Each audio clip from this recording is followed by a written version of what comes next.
Good morning. Today I am bringing you this reading from Dreams of Gaia Tarot at 7:17 a.m. Today is February 3rd, 2025. The energy being a 1-5 energy, 1-4 energy, and this is a 5. Today is Monday, Moon Day. And in this day, I would suggest that you have perhaps labradorite for reflection, moonstone for intuition and balance, clear quartz for amplifying energy, selenite for mental clarity, and obsidian for protection. And I asked the cards today, which isn't my actual usual when I do readings, and this is a Decan walk 36 faces. I'm using tarot, astrology, and numerology combined. What I asked the cards today is, how does the universe view those of us who are non-typical, who are binary, who are, or non-binary, and who perhaps have alternative ways of loving and being connected to others? In essence, being gay or in some form of alternate love. We get the number 7, a major arcana, and in the Dreams of Gaia relates to the Lover's card and all things air, Gemini. And typically, I will say, as a medical astrologer now, when I see certain aspects of Gemini and Uranus in certain strong combinations, you can almost bank on it that you're talking about some alternative views and largely going to be in the physical sexual range. And with Uranus in Taurus, which Taurus is going to be about touch and physical connections, and it being in Uranus being in Taurus right now, where we're coming to this head, if you will, of what is acceptable morality and what is unacceptable. And we have people telling us what this means. Okay, so let's go ahead and talk about what this reading is really saying today. We are all seeking an exchange, if you will, of ideas, thoughts that we can freely and openly be who we are, where we can love easily, both platonically and romantically.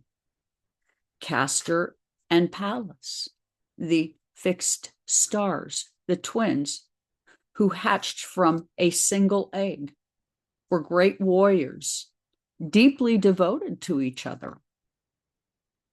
This created by Zeus, Gemini, in honor of their devotion to each other. A glyph of two standing side by side with arms around each other, with the intersection of views, that free and open expression of love, like all things, a spectrum of colors. Eros is for attraction. Philo, the familial bonds. And unconventional spiritual love, agape. We are being revolutionized in a sense as to how we see love. And where it truly begins is with self-love. And where we truly have a problem is a lack of self-understanding. Many believing that our current conflicts and wanting to control others as a bypass of our personal obligation to do the work on ourselves many pointing the finger at the yous and me's, with 3 pointing back at them, with all the immorality you could ever ask for. This is about inner unity and a deep, universal shift towards self-love, romantic love, universal love. Each type of love, a deeper understanding. Our sage and lover says that judgment about who you love or how you see yourself with others is only projection on the part of someone else, that it's none of their business.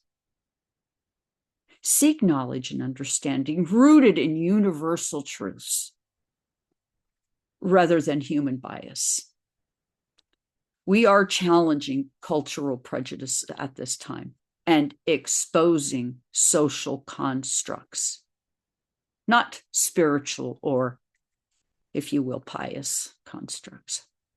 Our cosmic truths, Uranus, our planet of eccentricity and liberation. Many of us have strong aspects in our natal chart.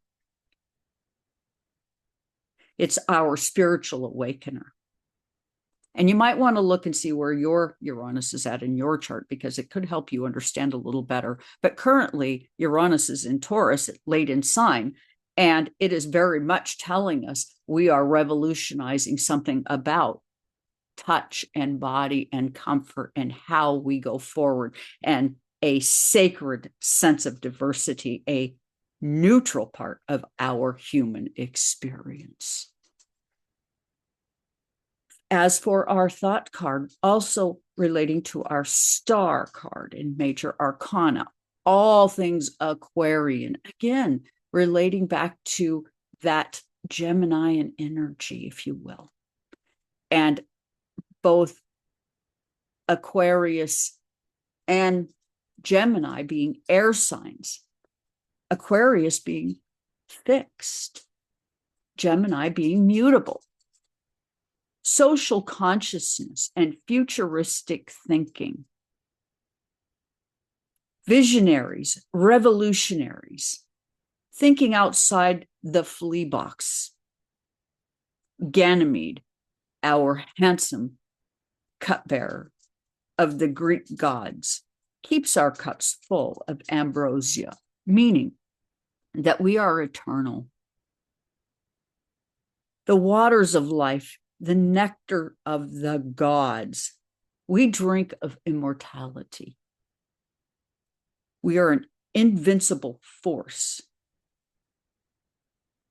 and essentially a piece of a higher consciousness and cosmic force having a physical experience.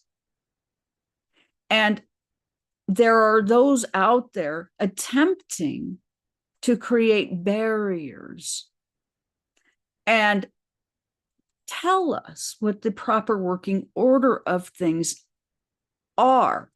But this is an unstoppable force, as it's about a higher level consciousness. That's what our Mercury Uranus planetary energy is. Awakening us to unity. We are unaware of our breaking points mentally, a lot of us, the mental constructs leading us to higher level wisdoms. Our subconscious at this time is being urged to transcend automatic thinking through a process of reflecting and awareness, as we are now engaging in wisdom and biases beyond our control. Many will demand at this time moral leadership, and we need to demand moral leadership. We are, my dear souls, in a collective awakening. People who project and create fears around large swaths of our population, we are being asked to look at the roots of this. They are truly needing to heal at their core as well, a reflective truth we all need. And what can you do about this? Well, this is what you can do, and we will do. We will advocate for justice and embrace proper self-reflection. Recognize that diversity is not a threat, as true morality is linked to compassion and understanding, honoring our individual uniquenesses, and expression as a part of the greater whole. And I myself have Sun conjunct Uranus in Leo. So very powerful in the 8th house, which doubles down again and says that in some ways I transform in this way. And I find it deeply hurtful that I could be judged as immoral because somewhere in my soul, I was configured by the stars, by my cosmic creator, to be who I am here today. And to see that I'm not only not celebrated, but literally I could be in danger and isolated is just unacceptable in every way. And so for those of you who are experiencing this on some grand scales, I am deeply troubled myself and very sorry. And I hope that this helps. And with that, this is a Decan work. Please like, share, and subscribe. Join me as we unfold this very complex energy we're in at this time. Please like, share, and subscribe, and leave comments. Tell me how you're managing this very complicated emotional energy. Thank you for joining me here today.